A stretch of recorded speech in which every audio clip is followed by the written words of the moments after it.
అభివృద్ధిపై అధికార పార్టీ నాయకులు గోబల్స్ ప్రచారం చేస్తున్నారని తెలుగుదేశం బీజేపీ బలపరుస్తున్న జనసేన ఎమ్మెల్యే అభ్యర్థి ఆరణి శ్రీనివాసులు ఆరోపించారు.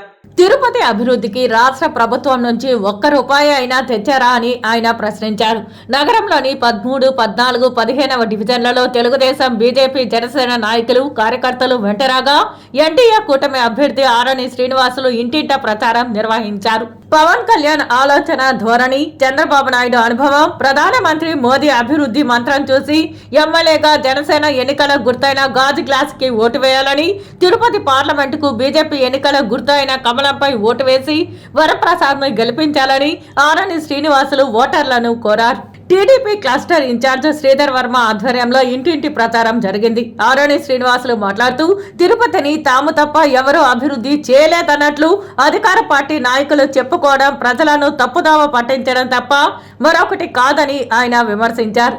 5 ఏళ్ల వైఎస్ఆర్ కాంగ్రెస్ పాలనలో స్మార్ట్ సిటీ పనులకు రాష్ట్ర ప్రభుత్వం ఇచ్చిన 270 కోట్ల మినహా ₹1 తెచ్చి పలానా అభివృద్ధి చేశామని చెప్పగలరా అంటూ ఆయన ప్రశ్నించారు. ఈ నిధులను కూడా ప్రభుత్వ ఖాతాకు మళ్లించి విమర్శలు రాగానే విడుదల చేసింది నిజం కాదా అనేది చెప్పాలని ఆయన డిమాండ్ చేశారు. మరోవైపు ముఖ్యమంత్రి జగన్మోహన్ రెడ్డి తిరుపతి అభివృద్ధి కోసం 183 కోట్లు విడుదల చేస్తున్నట్లు జీవో నంబర్ 253 ఇచ్చి ₹1 కూడా విడుదల చేయలేదని ఆయన విమర్శించారు. కేవలం కార్పొరేషన్ కు ప్రజలు కట్టిన పన్నులతో టెండర్స్ పిలిచి కమిషన్ మాత్రం దండుకున్నారని ఆరణి శ్రీనివాసులు ఆరోపించారు.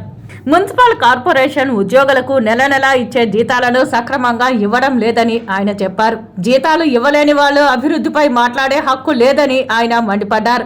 ఈ ప్రచారంలో టీడీపీ మాజీ MLA Suganamma, Oka Vijay Kumar, Pulugoru Murali, RC Munikrishna, Chinababu, Dampuri Bhaskar Yadav, Krishna Yadav, karate Chandra, Mahesh Yadav, Muniramaiah, Subbu Yadav, Patakam Venkatesh, BJP నాయకులు భానుప్రకాష్ రెడ్డి, పనగంటి భాస్కర్, అజయ్ కుమార్, వరప్రసాద్, పెనుబాల చంద్రశేఖర్, డాక్టర్ నరేష్, మల్లకుప్పం శేఖర్, నాదముని, తేజ, బాలభాస్కర్లు, జనసేన నాయకులు పసుపులేటి హరిప్రసాద్, పలకల మల్లికార్జున్, రాజారెడ్డి తదితరులు పాల్గొన్నారు.